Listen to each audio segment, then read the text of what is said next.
Kaya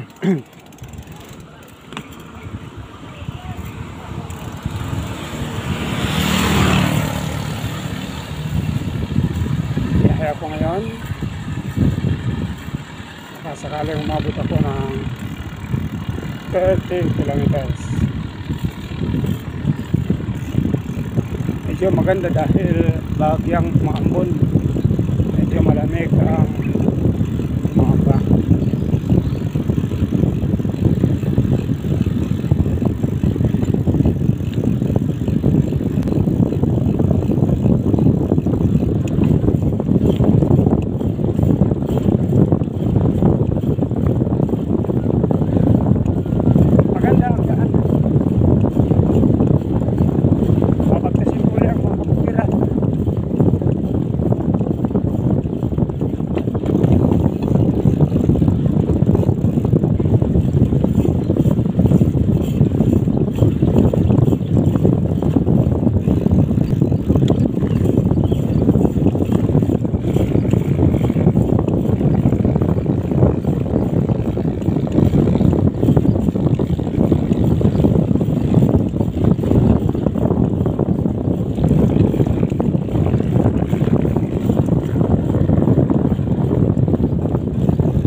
na ako ng Barangay Cebu.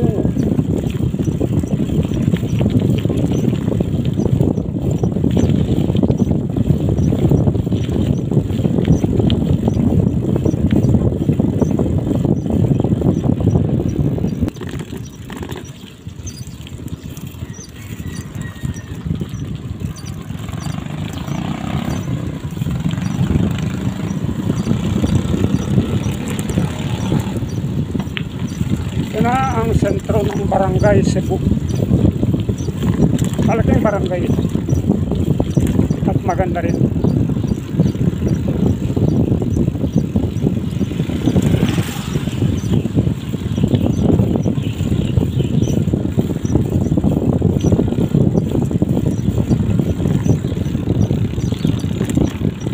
Kaya nga lang medyo pangit na ang daan dahil kulang yata sa sila. Maraming malalaking sasakyan na dumadaan.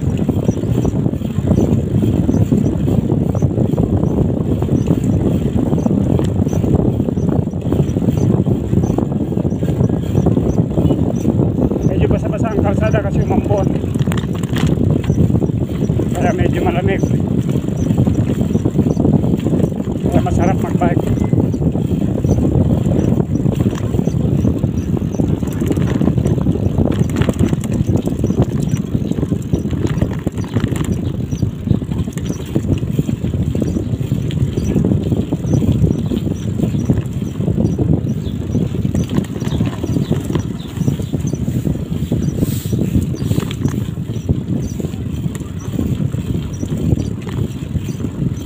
Mahabang barangay na ito.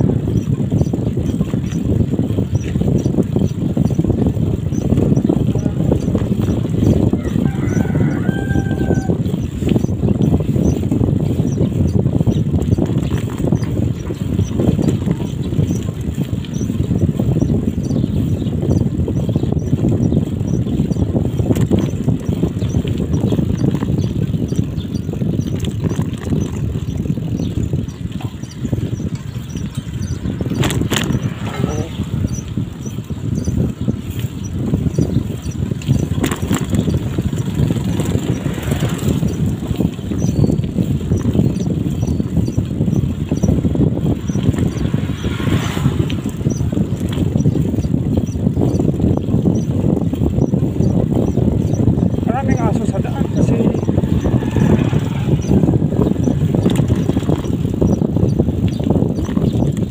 minsan lang nakakainis dyan dahil nangahabol sila.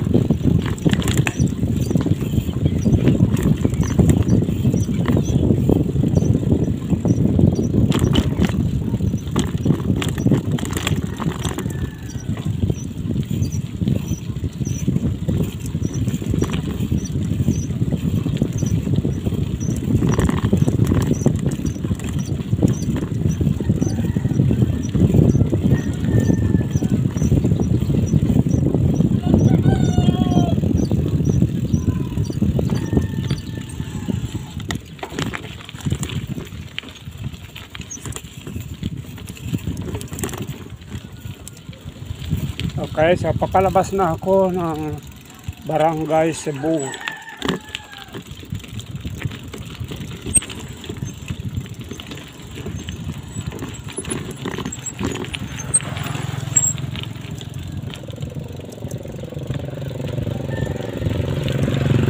Upload dito, hindi pa nakagagawa.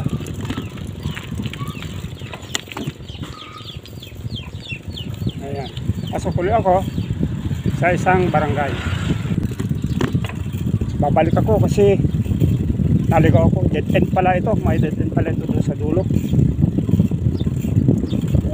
Wala pala akong lulusutan doon kasi malaking barangay ito, pero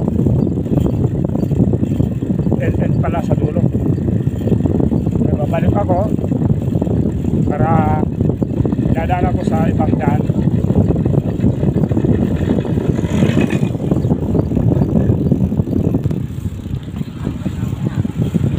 Na ng mga bata.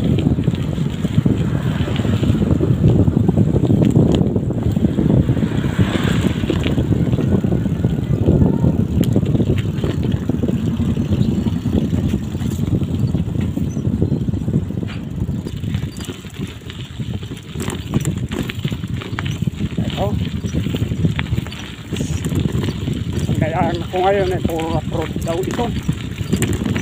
Lalabas ako ng good, barangay good. Hindi ko pa nadadaanan kasi ito. Mahaba daw itong rough road na ito, mga more or less 5 kilometers daw.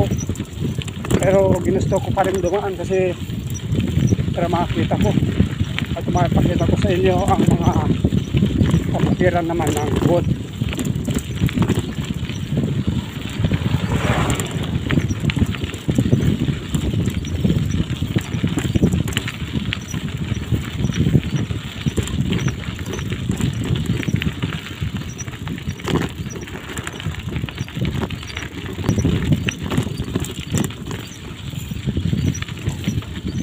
Habang rough road dito.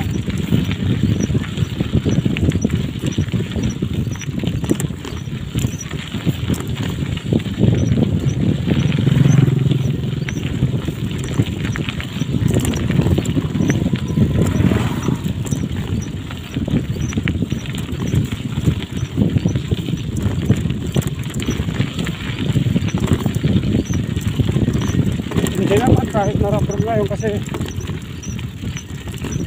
wala namang araw, malamig lang.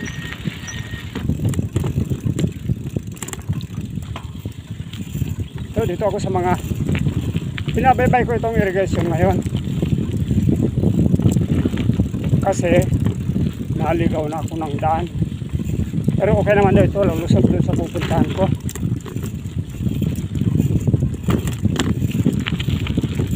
Pupunta kasi ako ng barangay Good para makita natin kung gaano kaluwang ang mga bukid dito.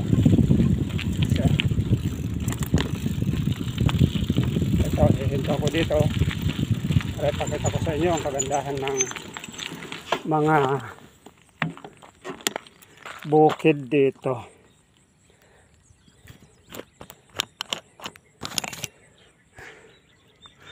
So ito, sakop na daw ng good ito. Ito ang mga kabukiran naman ng good. Napakaluwang din. Mga 5-6 na kilometro na yung tinahak ko na puro kabukiran. Magkakadugtong lahat ito. So, dyan na raw barangay good na yan. Ayan. Okay, so ito ang dadaanan ko. Medyo okay naman ang daan, maganda. Ito yung main canal ng irrigation. Ang tubig niya, ayaw ko, siguro galing na ito sa Magat Dam, pero kaunti pa lang ang umaagos, kulang pa siguro ang supply. Okay, sige, at patuloy tayo. Balik uli ako kasi maligaw uli ako. Mahirap dito kasi ngayon lang ako pumunta din tumaan. Hindi ko kabisado ang mga daan. Marami kasi mga iba't ibang mga daan. So, maligaw ako. Malampas ako sa daan ng mga 1 kilometro ang humigit. Hindi mahirap dito sa mga ganito kabukiran.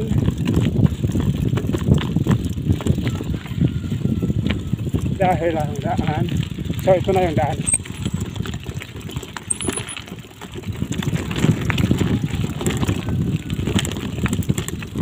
Ayan. Pang-5 tanong ko na yata yun. Kasi maliligaw ako talaga sa dami ng mga daan. Ang mga daan naman dito pare-pareho kahit papunta lang sa bukid. So ganito lang palagi ang mga daan. Pero sa susunod, alam mo na.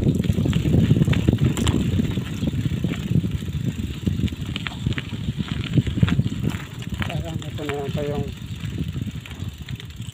bahay ng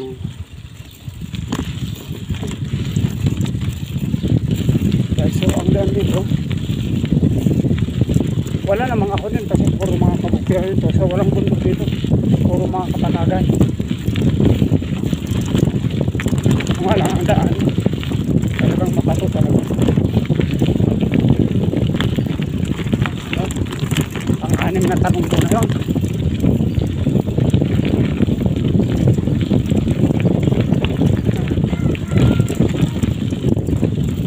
Maganda yung mga lugar na ito kasi hindi polluted. Magala nga sasakyan. Maganda ang simula ng aking pagkaitong mga.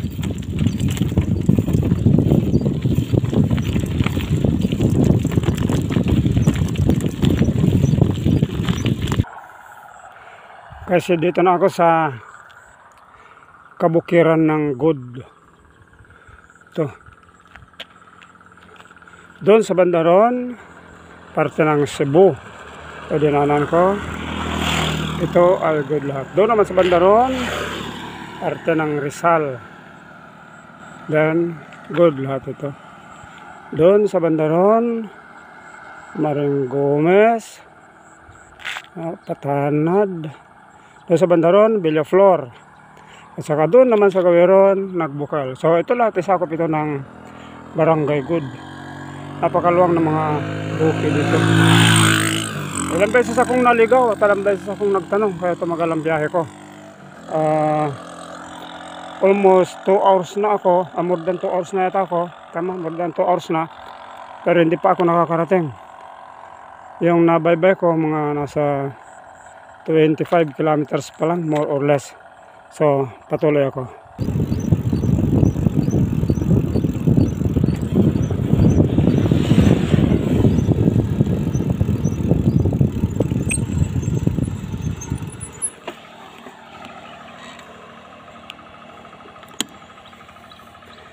Nakalabas na ako sa mga makikipot at mahirap na daan. So, nandito na ako. Malapit na ako sa Kabayanan. At enjoy na magbike dito dahil madalang ang sasakyan at malamig pa rin ng umaga dahil hindi pa sumikat ang araw, maulap. Okay, tutuloy ako.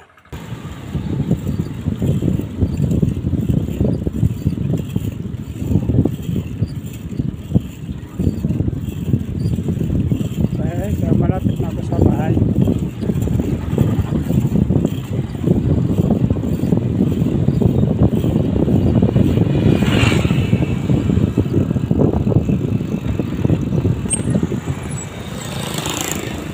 Okay.